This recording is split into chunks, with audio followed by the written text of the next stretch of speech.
बिस्मिल्लाहिर्रहमानिर्रहीम।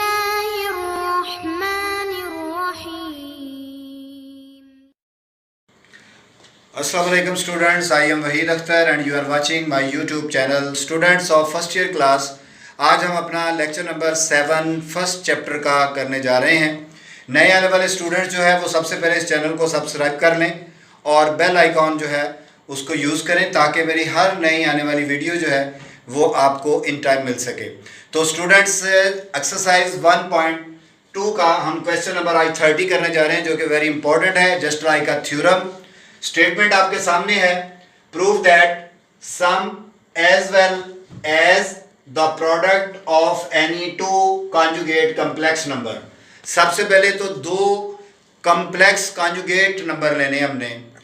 Complex conjugate इसलिए कहा जा सकता है, ये देखें ज़रा, मैं लिखता हूं लेट जी ए प्लस अयोटा बी, कोई भी ले लें आप, एक्स प्लस अयोटा वाई, आप C plus D iota, any complex number लेना है आपने। टू कॉम्प्लेक्स कॉन्जुगेट क्या होता है? जो एक दूसरे का कॉन्जुगेट हो। मसलन मैं इधर अगर ए माइनस अयोटा बी ले लेता तो ये भी कॉम्प्लेक्स नंबर था, बट जब मैंने इसका कॉन्जुगेट लेना है, आपको पता है कि कॉन्जुगेट में अयोटा का साइन चेंज होता है, तो ये होना था ए प्लस अयोटा बी। जी बेटा, जो इस चैनल पे नए हैं पहले इससे 6 जो लेक्चर हैं उनको रिपीट कीजिएगा, फिर आपको 1.2 की समझ आएगी। तो अगर मैं जी लेता हूं ए माइनस अयोटा बी तो इसका कॉन्जुगेट ए प्लस हो जाता है। अगर मैं इसको प्लस लेता हूं तो ये हमारे पास माइनस हो जाएगा, यानी ये इसका कॉन्जुगेट हो गया और ये जो है वो इसका कॉन्जुगेट हो गया। तो ये हम कहेंगे टू कॉम्प्लेक्स कॉन्जुगेट नंबर हैं। उनका अगर सम लें या उनका प्रोडक्ट लें, दोनों सूरतों में रियल नंबर होना चाहिए, यानी दोनों सूरतों में आंसर में अयोटा की वैल्यू नहीं होगी। विदाउट अयोटा आपको पता रियल नंबर जो है वो बनता है। तो चलते हैं पहले, सबसे पहले उसने कहा सम, तो हम इन दोनों का सम लेते हैं, जी प्लस जी कॉन्जुगेट। तो जी की वैल्यू लिखेंगे प्लस जी कॉन्जुगेट की। जी है ए प्लस अयोटा बी और कॉन्जुगेट है ए माइनस अयोटा बी। तो z plus z conjugate is equal to a plus iota b plus a minus iota b. तो ये माइनस और ये प्लस कैंसिल, तो z plus z conjugate is equal to 1 and 1 2 a, yes, which is real. एक बात prove हो गई कि प्रोडक्ट लें या सम लें, दोनों सूरतों में रियल आना चाहिए, तो सम से रियल आ गया। अब हम चलते हैं प्रोडक्ट की तरफ। इन दोनों का मल्टीपल ले लेते हैं, प्रोडक्ट ले लेते हैं। पहले ए की वैल्यू, जी की वैल्यू वो है ए प्लस अयोटा बी, फिर कॉन्जुगेट की वैल्यू वो है ए माइनस अयोटा बी। तो इन दोनों को अगर आप मल्टीप्लाई करें तो आपको पता है वैल्यू सेम, साइन डिफरेंट हो तो डिफरेंस बिटवीन टू स्क्वायर आता है। तो ये दोनों का अलग अलग स्क्वायर लिख लेते हैं और दरमियान में माइनस का साइन। इसको सॉल्व करते हैं तो ये हमारे पास होगा ए स्क्वायर माइनस अयोटा स्क्वायर और बी स्क्वायर। और स्टूडेंट्स आपको पता है कि अयोटा स्क्वायर की वैल्यू जो है वो क्या होती है? -1, और ये बी स्क्वायर है। इसको इससे मल्टीप्लाई कर दें, जी और जी स्क्वायर, ए स्क्वायर प्लस बी स्क्वायर। तो देख लें इसमें भी अयोटा नहीं है, विच इज रियल। तो ये दोनों बातें प्रूव हो गई कि प्रोडक्ट लें या इसका सम लें, दो complex any two complex conjugate number का सम या प्रोडक्ट वो रियल आएगा। यही हमने प्रूव करना था। Question number 14, find multiplicative inverse. ये 3 पार्ट है, इसके 3 पार्ट में से दूसरा पार्ट जो है वो इंपॉर्टेंट समझना है आपने। दूसरे पार्ट की स्टेटमेंट जो है वो ये है कि 2 अंडर रूट और दूसरी वैल्यू इसकी -5 अंडर रूट। बुक आपके पास होनी चाहिए स्टूडेंट्स। मैंने बताया था आपको कि बुक, रजिस्टर, कैलकुलेटर, ये आपके लेक्चर लेने का जो है वो मेथड है। तो ये तीनों पार्ट जो है वो हम सॉल्व करेंगे कि आर्डर पेयर अगर दिया जाए, इसको आर्डर पेयर बोलते हैं ना, एक्स और वाई की वैल्यू को, इसमें से मल्टीप्लिकेटिव इनवर्स जो है वो कैसे लिया जाता है। तो पहले पार्ट का मैं मल्टीप्लिकेटिव इनवर्स लेने लगा हूं। Multiplicative inverse is equal to, formula याद कर लें इसका, a over A square plus B square और minus B over A square plus B square. ये मल्टीप्लिकेटिव इनवर्स का फार्मूला है if you are given order pair. तो इसमें ए और बी क्या है? ये पहली वैल्यू जो है वो a होगी और दूसरी वैल्यू जो है वो b होगी, जिसको हम x और y कहते हैं। इसमें ये a और ये b कंसिडर होगा। तो अब देखें a की जगह पे -4 डिवाइडेड बाई a की वैल्यू -4 का स्क्वायर, b की वैल्यू 7 इसका स्क्वायर, और फिर b की वैल्यू क्या है 7, फिर डिवाइडेड बाई -4 का स्क्वायर और प्लस b यानी 7 का स्क्वायर। सिंप्लीफाई करें इसको, -4 16 प्लस 49 -7 डिवाइडेड बाई 16 प्लस 49, तो ये स्टूडेंट्स आ जाएगा -4 5 65 और ये -7 65। तो बेटा पहले ऑर्डर पेयर का हमारे पास मल्टीप्लिकेटिव इनवर्स जो है वो ये आ गया है। अब हम करते हैं दूसरा पार्ट, इसका मल्टीप्लिकेटिव इनवर्स लेते हैं सेकंड पार्ट में। देखें सबसे पहले मल्टीप्लिकेटिव इनवर्स आपने फार्मूला लिखना होता है, जो कि इसका ऑर्डर पेयर के लिए फिक्स फार्मूला -b a² और b²।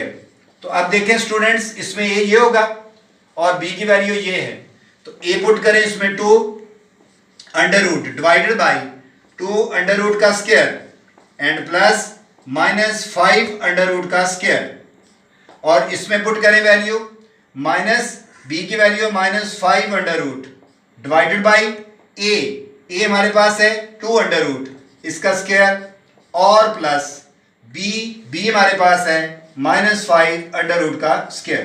सिंप्लीफाई कर लें, ये होगा 2 under root divided by under root square cancel 2 आ जाएगा, स्क्वायर के अंदर आपको पता है माइनस पॉजिटिव में बदल जाएगी, अंडर रूट स्क्वायर कैंसिल 5, तो ये minus minus plus 5 under root divided by 2 और ये भी हमारे पास क्या होगा 5, बिल्कुल उसी तरह स्क्वायर के अंदर माइनस खत्म, अंडर रूट स्क्वायर कैंसिल। तो बेटा इसका फाइनल आंसर जो आएगा मल्टीप्लिकेटिव इनवर्स का वो ये होगा 5 अंडर रूट ओवर 7। तो ये मैंने इसका सेकंड पार्ट कर दिया। अब अगर आप देखें तो थर्ड पार्ट जो है वो बिल्कुल इसी तरह ही है। कैसे? थर्ड पार्ट में भी देख लें, पहले आप फार्मूला लिख लें मल्टीप्लिकेटिव इनवर्स का a over a² plus b² और फिर minus b a² plus b²। तो स्टूडेंट्स इसमें वैल्यू पुट करें, a 1 है, नीचे 1 का स्क्वायर और 0 का स्क्वायर, और b की वैल्यू 0 ओवर 1 का स्क्वायर प्लस 0 का स्क्वायर।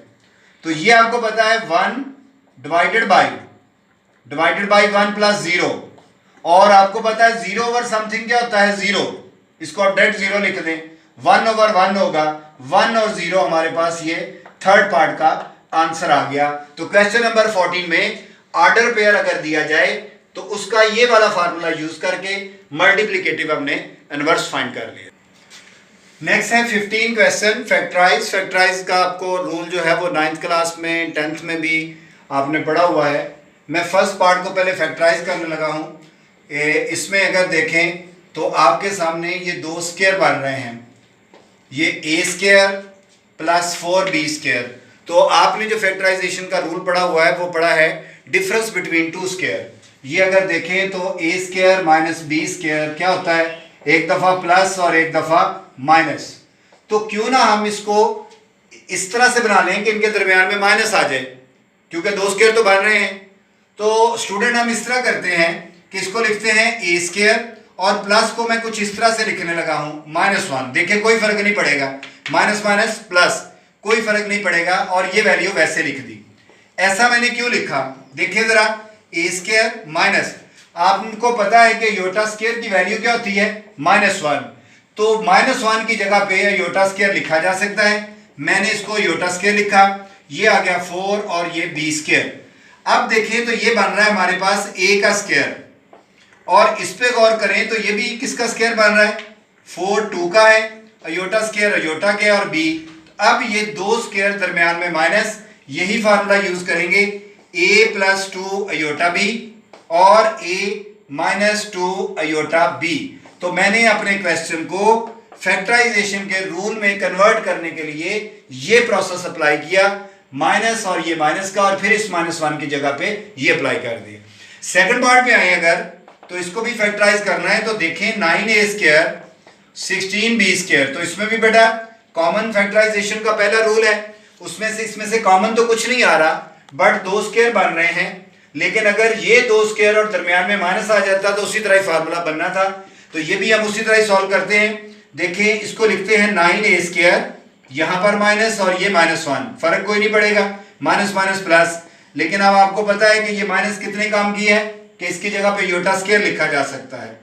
तो ये माइनस योटा स्क्वायर 16 और b स्क्वायर, ये होगा हमारे पास 3a का स्क्वायर और 4 अयोटा और b का स्क्वायर। तो स्टूडेंट 2 स्क्वायर दरमियान में माइनस, ये प्रॉपर्टी बन चुकी है। इसको आप लिखेंगे एक दफा प्लस और एक दफा माइनस की फॉर्म में। बेशक आप पहले माइनस कर लें फिर बाद में प्लस कर लें तो भी ठीक है। तो ये सेकंड पार्ट मैंने इसकी फैक्टराइजेशन का कर दिया।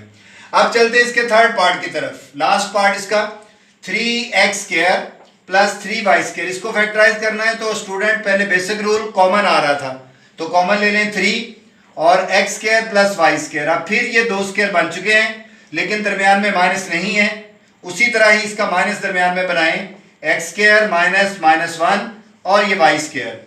अब क्या करेंगे, ये होगा 3, इसको लिखें ये x का स्क्वायर माइनस अयोटा का स्क्वायर -1 की जगह पे और ये y स्क्वायर।